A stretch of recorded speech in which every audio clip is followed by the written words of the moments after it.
ایک دوسرے سے باتیں کرنے لگیں اور اپنی ساس کا مذاق اڑانے لگی کہ ہماری ساس نے ہمیں اتنا تنگ کر رکھا تھا کہ ہمارے ذہن سے اس کا خیال ہی نہیں جاتا۔ اچھا ہوا وہ ہمیں نہیں ملی اور ہم لوگوں نے کھانا بھی نہیں کھایا۔ پتہ نہیں کون سی خیرات والا کھانا ہے اور کس طرح یہ لوگ کھا لیتے ہیں۔ وہ اسی طرح مسلسل اپنی ساس کی برائیاں کر رہی تھی اور صدقے خیرات کو برا بھلا بول رہی تھی۔ ان میں سے ایک نے کہا کہ دیکھو مجھے کیا ہو رہا ہے۔ بہو نے دیکھا تو اس کا جسم بدل رہا تھا اور اتنے ہی میں ہی دوسری دونوں بہنوں کا بھی جسم بدلنے لگا۔ دیکھتے ہی دیکھتے وہ تینوں جانور بن گئی۔ پیارے دوستوں، کہا جاتا ہے کہ وہ عورتیں کتیاں بن گئی تھیں۔ اسی حالت میں وہ اپنے گھر پہنچی، ان کی زبان بھی کتے کی طرح ہو چکی تھی۔ آگے شوہر ڈنڈا لے کر بیٹھے ہوئے تھے۔ شوہر آپس میں کہنے لگے پتہ نہیں ہماری بیویاں کہاں چلی گئی ہیں۔ اتنے میں ہی وہ تینوں کتیاں بنی ہوئی عورتیں سامنے آ گئی۔ شوہر نے ڈنڈے مار کر بھگا دیا اور ڈری سہمی ہوئی کسی دیوار کے پاس آ کر چھپ گئی۔ اب وہ تینوں عورتیں بیٹھ کر رونے لگی کہ ہم کتیاں کیسے بن گئیں۔ اندر سے ان کے شوہر کی آواز آ رہی تھی کہ نہ جانے ہماری بیویاں کہاں چلی گئی ہیں۔ یہ سن کر وہ تینوں عورتیں شوہر کے سامنے آ گئی۔ ان کے شوہر نے پھر سے ڈنڈا اٹھایا اور ان کو مارنے لگ گئے۔ اس لیے اب وہ مجبور ہو کر اپنے شوہر کے سامنے بھی نہیں آ رہی تھی۔ جب وہ تینوں انسان سے کتیاں بن چکی تھی تو ان کو محسوس ہوا کہ اللہ پاک نے انسان کو کیا درجہ دیا ہے، اور وہاں پر وہ تینوں بیٹھے پریشان تھے کہ نہ جانے ہماری بیویاں کہاں چلی گئی ہیں۔ اپنی ماں کی تو ذرا بھی پرواہ نہیں تھی، لیکن بیویوں کی پرواہ ہو رہی تھی۔ اور اسی طرح کئی دن گزر گئے اور اس طرح کتیاں بنی ہوئی حالت میں گھوم رہی تھیں۔ کھانا کہیں سے مل نہیں رہا تھا، گھر وہ جا نہیں سکتی تھیں اور ان کے شوہر ان کو ڈنڈے مار رہے تھے۔ جب بھوک پیاس پر وہ مرنے لگی تو ایک دوسرے سے کہنے لگی کہ آؤ اسی جگہ پر چلتے ہیں جہاں پر کھانا بنتا ہے، غریب یتیم مسکین بیواؤں کو کھانا کھلایا جاتا ہے، ہم بھی وہاں جا کر کھانا کھاتے ہیں۔ جب وہاں پہنچی تو دیکھا کہ اب بھی وہاں پر کھانا کھلایا جا رہا تھا۔ غریبوں نے کتوں کو دیکھا تو ڈنڈا لے کر بھگا دیا۔ وہ پاس آ کر کھانا کھانے کی کوشش کرتی تو کوئی لات مارتا تو کوئی ڈنڈا مار رہا تھا، کوئی دھکا دے رہا تھا اور ان کو بھگا رہا تھا۔ اب ان کو احساس اور پچھتاوا ہو رہا تھا کہ جو سلوک وہ غریبوں یتیموں کے ساتھ کر رہی تھی وہ اب خود ان کے ساتھ ہو رہا تھا۔ اتنے میں وہی نوجوان آیا اور کہنے لگا لگتا ہے تم تینوں بھوکی ہو، مگر یہ کھانا ان کے لیے ہے جن کے دل میں رحم ہوتا ہے، تو ان تینوں کے دل میں رحمت نہیں ہے۔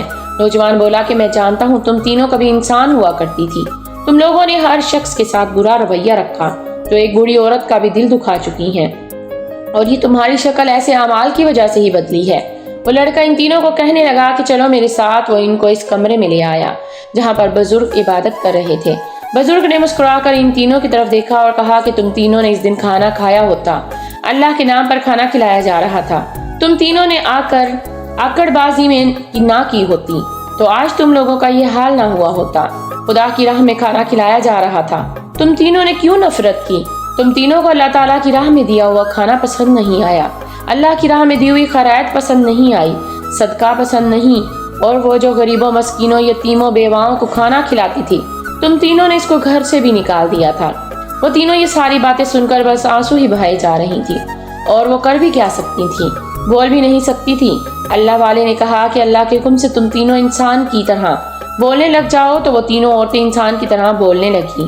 تینوں بہویں ایک زبان ہو کر بولی کہ ہم جانتے ہیں ہم نے اپنی ساس کا دل دکھایا ہے، اس کو گھر سے نکال دیا، ہم تینوں اسے حسد کرتی تھی، اسے جلتی تھی۔ بزرگ بولے کہ تم تینوں نے اس نیک عورت کا دل دکھایا، اس کے بیٹوں کو اس کے خلاف کر دیا، وہ نیک عورت کوئی اور نہیں میری بہن ہے۔ وہ تینوں بولی تو کیا وہ آپ کے پاس نہیں آئی تھی؟ بزرگ بولے کہ نہیں، وہ میرے پاس نہیں آئی تھی اور وہ میرے پاس آ بھی نہیں سکتی تھی، وہ تو خوددار عورت ہے، اور جب مجھے اپنی بہن کے بارے میں علم ہوا تو میں نے اپنی بہن کے پاس اپنا ایک خاص آدمی بھیجا ہوا تھا جو اس کی بیٹوں کی طرح مدد کرتا ہے، اس کا خیال رکھتا ہے۔ مجھے اپنے علم کے ذریعے پتہ چل چکا تھا کہ تم تینوں نے میری بہن کو بے عزت کر کے اس گھر سے نکلوا دیا ہے، اور تم تینوں سوچتی ہو نا کہ میری بہن کے پاس اتنے سارے پیسے کہاں سے آئے ہیں، یہ اتنا سارا کھانا بنا کر کیسے تقسیم کر دیتی ہے۔ جب کوئی اللہ کا نیک بندہ اللہ کی راہ میں ایک پیسہ خرچ کرتا ہے تو اس کے بدلے اللہ تعالیٰ 10 گنا زیادہ ادا کر دیتا ہے، یہ بھی اللہ تعالیٰ کا کرم ہے۔ اور یہ جو تمہارا حال بنا ہوا ہے اس کی کوئی بددعا شکل شامل نہیں ہے۔ اگر تم اس دن کھانا کھا لیتی، غرور و تکبر نہ کرتی، اللہ کی راہ پر دیے ہوئے کھانے پر نفرت نہ کرتی تو آج تمہارا یہ حال نہ ہوتا۔ غرور و تکبر تینوں نے کیا، اور غرور و تکبر ہی اس شیطان نے کیا تھا جس کو اللہ پاک نے فرشتوں سے شیطان بنا دیا۔ اس پر عورتیں پھوٹ پھوٹ کر رونے لگی کہ ہمیں ایک بار ماجد سے ملوا دیجیے، ہم ان سے معافی مانگنا چاہتے ہیں۔ ہمیں کتیا بن کر پتہ چل رہا ہے کہ اللہ پاک نے انسان کو کیا مرتبہ عطا کیا ہے۔ اتنے میں ہی وہ بوڑھی عورت آ گئی۔ وہ تینوں بہویں اپنی بوڑھی ساس کے قدموں میں گر گئیں اور رو رو کر معافی مانگنے لگی کہ اماں جی ہمیں معاف کر دیجئے، بس ایک بار آپ ہمیں معاف کر دیجئے۔ عورت بولی کہ بیٹا میں نے تم لوگوں کے لیے کبھی بھی بد دعا نہیں کی، اور بیٹا معاف کرنا نہ کرنا اللہ کے ہاتھ میں ہے، اور صدقہ خیرات انسان کو بڑی بڑی بیماریوں سے، مشکلوں سے، پریشانیوں سے بچاتا ہے۔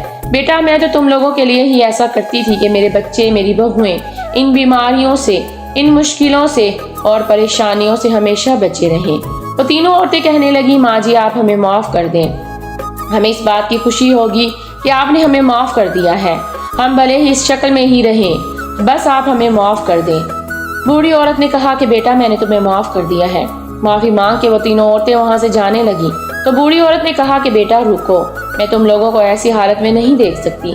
بوڑھی عورت نے اپنے نیک بھائی اللہ والے بزرگ سے کہا کہ آپ ان تینوں کے لیے اللہ تعالیٰ سے دعا کیجئے کہ اللہ پاک پھر سے ان کو انسان بنا دے۔